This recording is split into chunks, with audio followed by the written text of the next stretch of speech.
সবকিছু ঠিকঠাক থাকলে আগামী ১ সেপ্টেম্বর বাংলাদেশে আসছেন ৬ ফুট ৪ ইঞ্চি উচ্চতার সম্ভাবনাময়ী গোলকিপার সাইফ ক্যারওয়ালা।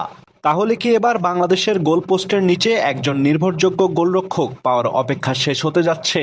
কারণ গেল কয়েকটি টুর্নামেন্টে বাংলাদেশের গোলরক্ষকদের পারফরম্যান্স বরাবরই হতাশ করেছে সমর্থকদের। আনিসুর রহমান জিকো থেকে শুরু করে মিতুল মার্মা, মেহেদী হাসান শ্রাবণ কেউই যেন দীর্ঘমেয়াদে গোলপোস্টের নিচে নিজেদের জায়গাটা স্থায়ী করতে পারছেন না।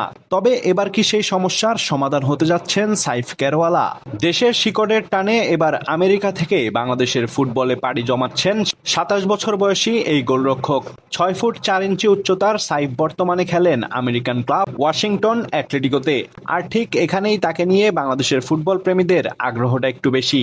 দীর্ঘদিন ধরেই তাকে নিয়ে আলোচনা থাকলেও অবশেষে বাংলাদেশে আসছেন তিনি। এখন প্রশ্ন একটাই, বাংলাদেশের জার্সি গায়ে সাইফ ক্যারওয়ালা কি হয়ে উঠতে পারবেন বাংলার গোলপোস্টের নতুন অতন্ত প্রহরী?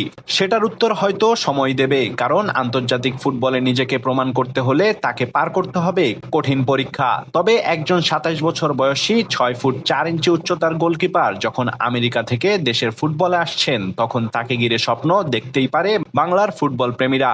হয়তো বহুদিনের অপেক্ষার পর এবার এই গোলপোস্টের নিচে মিলতে পারে বাংলাদেশের নতুন ভরসা।